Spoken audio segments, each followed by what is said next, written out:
महाराष्ट्र के पूर्व मुख्यमंत्री उद्धव ठाकरे और आदित्य ठाकरे को लेकर के बहुत बड़ी और ब्रेकिंग खबर आ रही है, जो मैं आपको इस वीडियो में बताने वाला हूं। बहुत बड़ा झटका लग चुका है। देवेंद्र फडणवीस जी ने क्या क्या बड़ी बातें कह दी है, ये तमाम चीज़ें आपको बताएंगे इस वीडियो में। लेकिन उससे पहले इस चैनल को सब्सक्राइब करके बेल आइकन प्रेस कर लीजिएगा और अपने दोस्तों में शेयर कर लीजिएगा।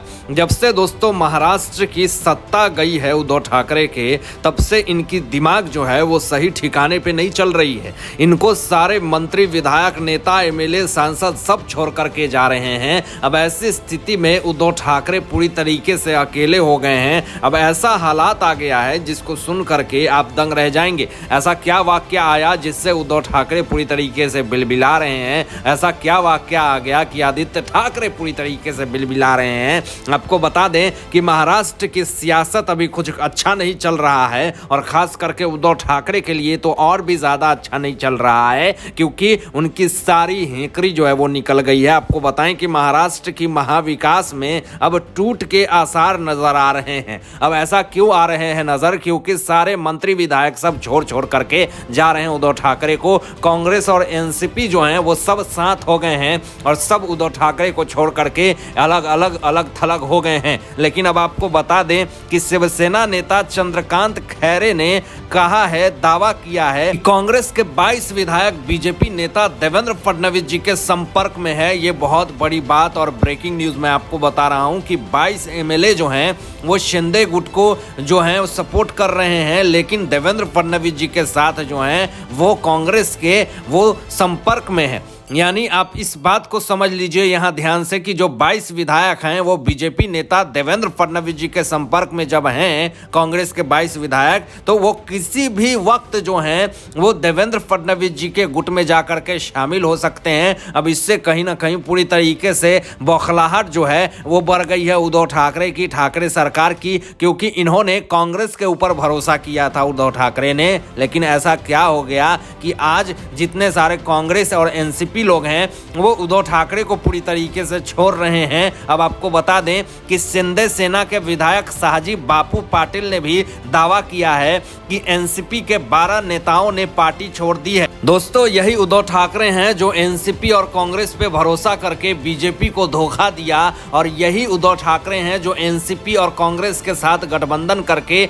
महाविकास आघाड़ी सरकार बनाई। आज यही उद्धव ठाकरे को एनसीपी और कांग्रेस धोखा दे रही है। यहाँ बाला साहब ठाकरे जी ने यह कहा था कि अगर मुझे कांग्रेस से हाथ मिलाना पड़ गया तो मैं राजनीति छोड़ दूंगा, मैं शिवसेना को ध्वस्त कर दूंगा। आज वही जो हैं उद्धव ठाकरे, उनके सुपुत्र जो हैं वो कांग्रेस से हाथ मिला करके उन्होंने राजनीतिक सत्ता में आगे बढ़ी। लेकिन आज कांग्रेस ही है जो उनको पूरी तरीके से उद्धव ठाकरे को धोखा दे दिया है। और आज कहीं ना कहीं सबसे बड़ा जो झटका है वो लगा है किसको? उद्धव ठाकरे को। अब आपको बताएं दोस्तों कि यहाँ पे सियासत जो है वो बवाल मचा रही है।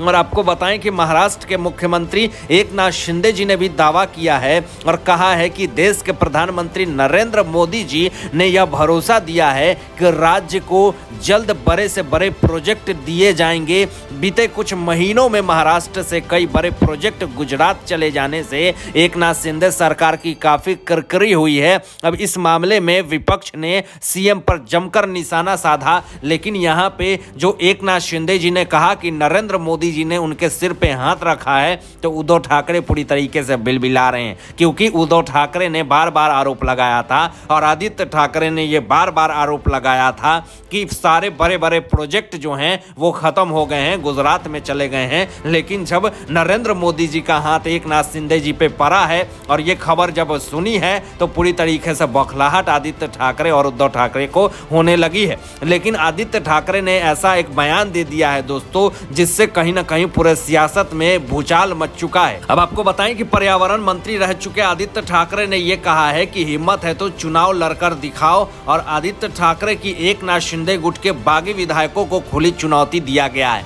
अब आदित्य ठाकरे को शर्म आनी चाहिए, निर्लज्जता वाली बयान दे रहे हैं कि किस तरीके से इन्होंने बिना फ्लोर टेस्ट किए हुए ही महाराष्ट्र के मुख्यमंत्री उद्धव ठाकरे जो थे, अभी पूर्व हो चुके हैं, उन्होंने बिना फ्लोर टेस्ट के ही इस्तीफा दे दिया और ये कह रहे हैं आदित्य ठाकरे की हिम्मत है तो चुनाव लड़कर दिखाओ। किस चुनाव लड़ने की बात कर रहे हैं ये? अंधेरी उपचुनाव या बीएमसी चुनाव? पहले ही आपके पास 9 विधायक हैं, वो भी नारायण राणे ने साफ तौर पे निशाना साधा और ये कहा कि 9 विधायक हमारे संपर्क में हैं।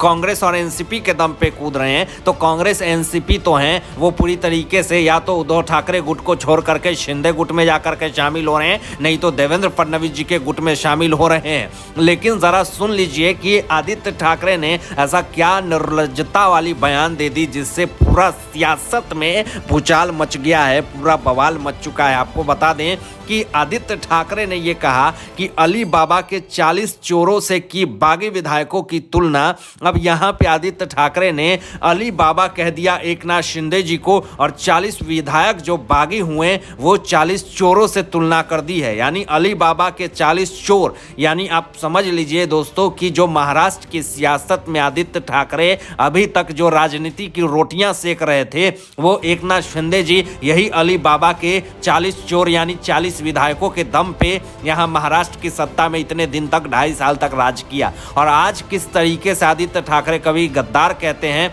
कभी नरक में जगह नहीं मिलेगा और 40 चोर तक का शब्द का प्रयोग किया। संजय राउत ने कमाठीपुरा में खड़े हो जाओ वैश्यावृत्ति शब्द का भी प्रयोग किया। अपने बाप का नाम लो, मेरे बाप का नाम ना लो, ऐसे तमाम शब्दों का, कटु शब्दों का प्रयोग किया, जिससे कहीं ना कहीं साफ तौर पे पता चलता है कि जो पूरी तरीके से आदित्य ठाकरे जो हैं वो बौखलाए हुए हैं, लेकिन इनको बात करने की तमीज जो है वो नहीं है। अब यहाँ पे दोस्तों एक और बड़ी बात आपको बता देते हैं कि यहाँ पे ठाकरे गुट पे बीजेपी का बहुत बड़ा हमला हुआ है। क्या हमला हुआ है आपको बता देते हैं कि यहाँ पे साफ तौर पे यहाँ पे कहा है बीजेपी को ठाकरे गुट पे हमला करते हुए कि उद्धव की बेईमानी का बदला जो है वो मराठा मर्द ने ले लिया। एकनाथ शिंदे जी के द्वारा यहाँ पे जो बड़ी खबर आई कि यहाँ पे जितनी भी गद्दारी की एकनाथ शिंदे जी के साथ उद्धव ठाकरे ने या फिर बीजेपी के साथ गद्दारी की एकनाथ शिंदे जी के द्वारा किस तरीके से उद्धव ठाकरे ने, तो ये तमाम चीज़ों का जो बेईमानी का बदला उद्धव ठाकरे ने जो